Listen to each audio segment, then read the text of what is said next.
ስምንተኛዋ አህጉር በፍጥነት እየተፈጠረች ነው። ሳይንቲስቶች በዚህ ሂደት ውስጥ ኢትዮጵያ የእምብርቱ ማዕከል ናት። እንዲያውም የዚህ አዲስ አህጉርና ውቅያኖስ የመፈጠር ሂደት ዋና መነሻና ማዕከል የኢትዮጵያ አፋር ክልል አፋር ዲፕሬሽን ነው። በሳይንስ አጠራር አፋር ትሪብል ጃንክሽን የሚባለው ቦታ 3 የመሬት ቴክኒኮች ፕሌት በአረቢያ የኑቢያና አፍሪካ እንዲሁም የሶማሊያ ፕሌቶች የሚገናኙበት ወደ ተለያዩ አቅጣጫዎች የሚሰጡበት ቦታ የሚገኘው በዚሁ በአፋር ክልል ነው። አዲስ ነገር ተፈጥሯል። በቅርብ ዓመታት በተደረጉ የጂኦሎጂና የሳተላይት ጥናቶች ወጡ አዳዲስ እና አስደናቂ መረጃዎች እነዚህን ያካትታሉ። በ2005 እንደ አውሮፓውያን የዘመን ቀመር በአፋር በረሃ ውስጥ በሳምንት ጊዜ ውስጥ ብቻ የተፈጠረው የ60 ኪሎ ሜትር ርዝመት ያለው ትልቅ የመሬት ስንጥቅ የምድር ውስጣዊ አካል ማግማን ወደ ላይ በመግፋት በከፍተኛ ፍጥነት እየሰፋ መሆኑን በሳተላይት መረጃዎች ተረጋግጦ ነበር። የክስተት በጂኦሎጂ ታሪክ ውስጥ አዲስ ውቅያኖስ ሲፈጠር የሰው ልጅ በቅርበት ማየት የቻለው ብቸኛው አጋጣሚ ነበር። አሁን ግን ነገሩ በፍጥነት እየተካሄደ ነው። ሳይንቲስቶቹ ተደናግጠዋል። የቅርብ ጊዜ ጥናቶች እንደሚያሳዩት በመሬት ስር ያለው ቀልጣፋ ድንጋይ ወደ ላይ በመፍሰስ የቀይ ባህርና የኤደን ባህረ ሰላጤን የባህር ወለል አይነት የመሬት አወቃቀር በአፋር ውስጥ እየተፈጠረ ይገኛል። ይህም ማለት ቦታው ቀስ በቀስ ወደ ባህር ወለልነት እየተቀየረ ነው። የአፋር ዝቅተኛ ቦታዎች እንደ ዳሎል ያሉ ከባህር ወለል በታች በመሬት የሚገኙ በመሆናቸው ወደፊት የመሬቱ መሰነጣጠቅ እየሰፋ ሲሄድ የቀይ ባህር ውሃ ተፈጥሯዊ ግድቦችን ሰብሮ ወደ አፋር ስንጥቅ ውስጥ እንደሚገባና አዲሱን ውቅያኖስ መፍጠር እንደሚጀምር ተመራማሪዎች ያረጋግጣሉ። በቅርቡም በኮሎምቢያ ዩኒቨርሲቲ የላሞት ድህርቲ ምድር ምልከታ ተመራማሪዎች በዓለም አቀፉ ጆርናል ላይ ናቹራል ኮሚኒኬሽን ጆርናል ላይ ባደረጉት ጥናት በኢትዮጵያና ኬንያ መካከል ያለው የታላቁ ስምጥ ሸለቆ የምድር ቅርፊት ወደ 13 ኪሎ ሜትር ቀጥም የሚገኝ ሲሆን ይህ የሳይንስ ሊቃውንቱ ወሳኝ ወደሆነ መከፋፈል የመሸጋገር ደረጃ ብለው አስደንጋጩን መረጃ አውጥተውታል። የሶስቱ ፕሌቶች መለያየት አፋር ትሪብል ጃንክሽን በአፋር ክልል የሚገኙ የሶስት የቴክቶኒክ ፕሌቶች የአረቢያ የኑቢያ የቀሪዋ አፍሪካና የሶማሊያ ፕሌቶች መገናኛ በአመት እስከ 6.9 ሚሜ በሚደርስ ፍጥነት ወደ ተለያዩ አቅጣጫዎች እየተሳቡ ነው። የ60 ኪሎ ሜትሩ ክፍተትና የማግማው መፍሰስ 2005 እንደ አውሮፓውያን የዘመን ቀመር በአፋር በረሃ የተከፈተው የ60 ኪሎ ሜትር ስንጥቅ የመሬት ውስጥ የቀለጠ ድንጋይ ወደ ላይ በመገፋት ቦታውን ቀስ በቀስ ወደ ባህር ወለል እየቀየረው ይገኛል። በአሁኑ ሰዓት ደግሞ ወደፊት ይሆናል ተብሎ የተሰላው አመት በአጭሩ አሁኑኑ እየሆነ ይገኛል። የውቅያኖሱ መወለድ በካሊፎርኒያ ዩኒቨርሲቲ የባህር ጂኦፊዚክስ ፕሮፌሰር የሆኑት ኬን ማክዶናልድ እንደሚገልጹት የቀይ ባህርና የኤደን ባህረ ሰላጤ ውሃን ሰብሮ ወደ አፋር ዝቅተኛ መሬት በመግባት አዲስ ውቅያኖስ ይፈጥራል። በዚህ ምክንያት የምስራቅ አፍሪካ ቀንድ፣ የኢትዮጵያ ምስራቃዊ ክፍል፣ ኤርትራ፣ ጅቡቲ፣ ሶማሊያ፣ ኬንያ ተነጥለው ስምንተኛው አህጉር ወይ ደግሞ የሶማሊያ አህጉር ይባላሉ እያሉ ነው የዘርፉ ልሂቃን። ምድር በታሪኳ ውስጥ እንዴት የታወቀች ግዙፍ አህጉር ፓንጃ ነበረች ብላችሁ አስባችሁ ታውቃላችሁ? ከ200 ሚሊዮን ዓመታት በፊት ይህች አህጉር በመክፈል አትላንቲክና ህንድ ውቅያኖስ ተወልደዋል። ዛሬ በአይናችን ፊት በአፋር በረሃ እየተከናወነ ያለው ክስተት በጥንት ዘመን አህጉራት ሲፈጠሩ የነበረውን ተፈጥሯዊ ሂደት በቅርበት ለማየት ያስቻለ የምድር ታሪክ ብቸኛው አጋጣሚ ነው እያሉን ነው። ታሪክ እንደሚያስተምረን የሰው ልጅ መገኛ የሆኑት ጥንታዊ ቅሪተ አካል እንደ ሉሲ እና የቱርክ ግኝቶች የተገኙት በዚሁ ስምጥ ሸለቆ ውስጥ ነው። ሳይንቲስቶቹ አሁን እንደሚሉት የመሬቱ መንሸራተትና መስመጥ ለነዚህ ጥንታዊ ቅርሶች መሸሸጊያና መያዣ በመሆኑ ታሪካችንን ጠብቆልናል። በመጽሐፍ ቅዱስና በጥንታውያን የሃይማኖት ድርሳናት ውስጥ የኢትዮጵያ ምድርና ውሃዎቿ ትልቅ ቦታ አላቸው። የኦሪት ዘፍጥረት የፊሶንና የጊዮን ወንዞች ዘፍጥረት 2:13 ላይ እንደሚለው የሁለተኛው ወንዝ ስም ጊዮን ነው፣ እርሱም የኢትዮጵያ ምድርን ሁሉ ይከባል ይላል። የኢትዮጵያ ምድር 5 የዓለም ወንዞች መነሻና ጥንታዊ የመሬት እምብርት ሆኖ መገለጧ ይነገራል።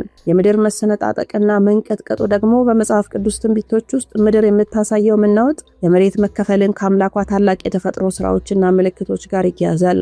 መዝሙረ ዳዊት ምዕራፍ 104 ቁጥር 32 ላይ እርሱ ምድርን ይመለከታል፣ እርሷም ትንቀጠቀጣለች፣ ተራሮችንም ይዳስሳል፣ እነርሱም ይጤሳሉ እንደሚል የአፋር ተራሮች ማግማ ማፍለቃቸው መሬት መከፈሏ የመሬት ታላቅ መታደስ ማሳያ ተደርጎም ይወሰዳል። የኢትዮጵያ መታደስን ደግሞ በመዝሙረ ዳዊት ምዕራፍ 68 ቁጥር 31 ላይ የጂኦሎጂ ለውጡ ኢትዮጵያ የነበራትን የመሬት አቀማመጥ በመቀየሩ አዲስ የባህር በርና ውቅያኖስ ባለቤት የሚያደርጋት ሲሆን ይህ ደግሞ በትንቢት ደረጃ የሚጠቀሱ የከፍታና የእድገት ምልክቶች ጋር ተያይዞ በብዙዎች ዘንድ ይተነተናል። ከአዲሷ አዲስ አበባ በስተምስራቅ ሰማይና መሬት በሙቀት ደመና ውስጥ በሚሟሟቁበት በዚያ ጨካኝ አፋር በረሃ ስር ምድር በዝምታ አትቀመጥም። ከ5 ሚሊዮን ዓመታት በፊት የተገኙ ቅሪቶች በተቀበሩበት አፈር ስር ዛሬ አዲስ አስፈሪ ፍጡር እየተናጠ ይገኛል። ይህ ተራ የመሬት መንቀጥቀጥ አይደለም። ይህ የምድር ማህፀን መቀደድ የአንድ አህጉር አሳዛኝ ሞትና የሌላኛው ደግሞ በደምና በሳት የተሞላ ልደት እንደማለት ነው። እንደ አውሮፓውያኑ የዘመን ቀመር በ2005 ያቺ አስፈሪ ሌሊት ስትመጣ የአፋር አየር በክብሪትና በሰልፈር ሽታ ታፈነም። በሰከንዶች ውስጥ የመሬት አካል እንደ ጨርቅ ተቀዶ ነበረ። 60 ኪሎ ሜትር የሚረዘም ግዙፍ ገደል በጥቁሩ አፈር ላይ ተከፈተ። ጥንታዊ የበረሃ እረኞች ከብቶቻቸውን ሸኮና በረበሸው አስፈሪ ጉዞ ውስጥ ቆመው ሲመለከቱ ከምድር ጥልቀት የተፋው የላሻ እሳት የሰማዩን ጨለማ በቀይ ቀለም ስሎት ነበረም። ምድር አካሏን እየገደለች ነበር። ራሷን እየቆረጠች አፍሪካ የምትባለን እናት እየተሰናበተች ነበረም። የኮሎምቢያ ዩኒቨርሲቲ ሳይንቲስቶች በቅርቡ ያወጡ ጥናት እንደሚያረጋግጠው ይህ የመሬት ስንጥቅ አሁን ኒኪንግ ፓስ ወይም ደግሞ የመጨረሻው የመታነቅ የመከፈል ምዕራፍ ላይ ደርሷል እያሉ ነው። የምድር ቅርፊት እስከ 13 ኪሎ ሜትር ድረስ ቀጥኗል። ይህ ማለት ምድር አየር ለመተንፈስ ያህል ቆዳዋ አልቆ አልጋዋ ላይ ተጋድማለች እንደማለት ነው። ሶስቱ ታላላቅ ቴክቶኒክ ፕሌቶች የአረቢያ፣ የኑቢያና የሶማሊያ ፕሌቶች አንዱ ካንዱ በኃይል እየተፋፋቀ እንደ ጨካኝ ወንድማማች ወደ ተለያዩ አቅጣጫዎች እየሸሹ ነው ይላሉ ሳይንቲስቶቹ። አፍሪካ እናቷን እያጣች ነው።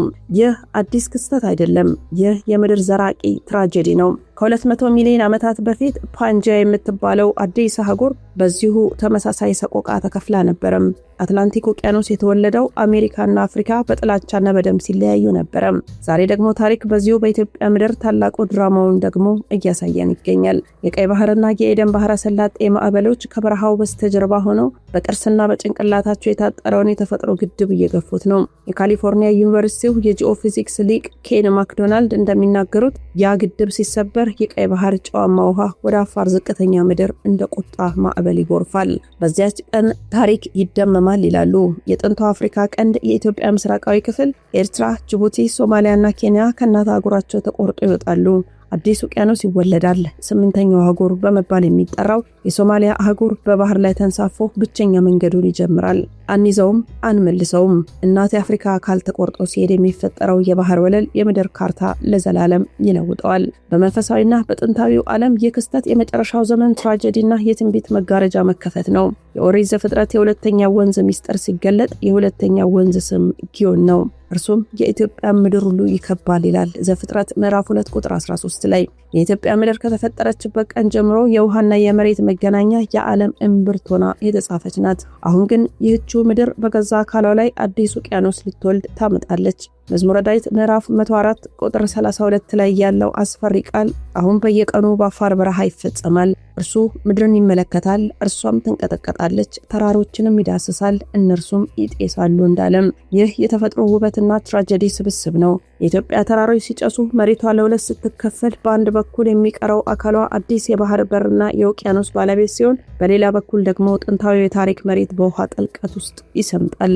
የኢትዮጵያ መታደስ በመዝሙረ ዳዊት ምዕራፍ 68 ቁጥር 31 የሚፈጸመው በዚሁ በደም በእሳትና በውሃ ከተሰራው አዲስ አህጉራዊ ትስስር ውስጥ ነው። ሂደቱ በሚሊዮን የሚቆጠሩ ዓመታትን የሚወስድ ዘገምተኛ ይሆናል ብለው ሳይንቲስቶች ቢያስቀምጡም በየሰከንዱ የሚከሰተው የመሬት እንቅስቃሴ ግን የማይመለስ ደረጃ ላይ ደርሷል። ተፈጥሮ አዲስ ልጅ እያወጣች ነው። ነገር ግን ያ ልጅ የሚወለደው እናቱን አፍሪካን ገድሎና ሰንጥቆ ነው ይሉናል። በአፋር በረሃ ላይ ቆመህ ወደ ስንጥቁ ስትመለከት የምታየው ተራ ድንጋይ አፈር አይደለም። የምታየው የዓለምን ቀጣይ ዕጣ ፈንታ፣ የምድርን የመጨረሻ ህመምና የ8ኛው አህጉር የመጀመሪያው የስትንፋስ ድምጽ ነው። ኢትዮጵያ አዲስ አህጉር ልትሆን አይደለም ታዲያ፣ ኢትዮጵያ አዲስ ዓለም ልትወልድ የጥርስ ህመሟን እያስተናገደች ያለች የዓለም ብቸኛዋ ላቦራቶሪ ናት እያሉ ነው።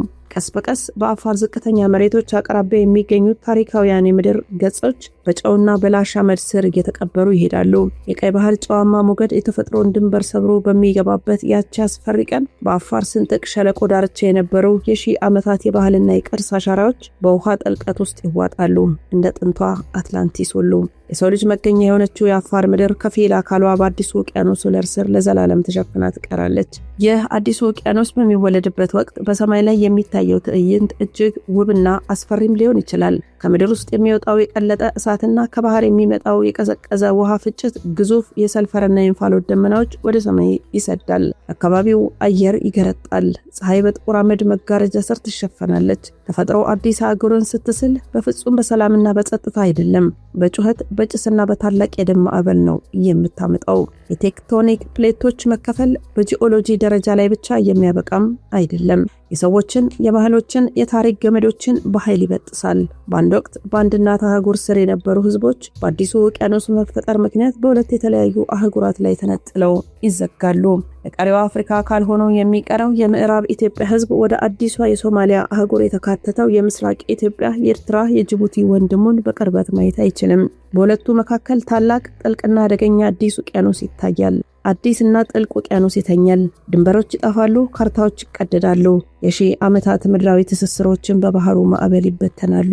ይህ አዲስ የተወለደው 8ኛው አህጉር የኢትዮጵያ ምስራቃዊ ክፍልን፣ ኤርትራን፣ ጅቡቲን፣ ሶማሊያን፣ ኬንያን፣ ታንዛኒያን በሆዱ የያዘው ግዙፍ የመሬት አካል ከእናት አፍሪካ ተላቆ በራሱ መንገድ መጓዝ ይጀምራል። በየዓመቱ በጥቂት ሴንቲሜትሮች እየራቀ ወደ ህንድ ውቅያኖስ ጥልቀት እየተሳበ ይሄዳል። በምድር ታሪክ ውስጥ አዳዲስ አህጉራት ሲወለዱ የነበሩት አጥፊ የአየር ንብረት መዛባቶችም አብረው ይከሰታሉ። የውቅያኖስ ሞገድ አቅጣጫውን ሲቀይር የአፍሪካና የ8ኛው አህጉር ዝናብ፣ ነፋስና አየር ጠባይ ሙሉ በሙሉ ይገለበጣል። በበረሃነት ይታወቁ የነበሩ ደረቅ ምድሮች በዝናብና በውቅያኖስ አየር ይርሳሉ። አረንጓዴ የነበሩ ደግሞ ወደ መካንነት ይለወጣሉ። ተፈጥሮ ሁሉንም ነገር ከዜሮ ትጀምራለች። በዚህ ሁሉ አህጉራዊ ውድመት አዲስ ልደት መካከል የሰው ልጅ ምንም ሊያደርግ የማይችል ደካማ ተመልካች ብቻ ሆኖ ይቀራል። የትኛውንም ያህል የቴክኖሎጂና የሳይንስ ጥምረት ቢኖረን በምድር እምብርት ውስጥ የሚቃጠለውን የላቫ እሳት ማቆም ወይም የመሬትን መከፈል ማዘግየት ወይ ደግሞ ማፍጠን አንችልም። በአፋር በረሃ ላይ የሚታየው የታላቅ ስንጥቅ የምድርን ኃያልነትና የሰው ልጅን የሚያስታውስ ዘላለማዊ ሕያው ምስክር ነው። አህጉራት ይወለዳሉ፣ አህጉራት ይሞታሉ። ምድር ግን የራሷን የደም ታሪክ በራሷ አካል ላይ እየጻፈች ጉዞዋንም ቀጥላለች።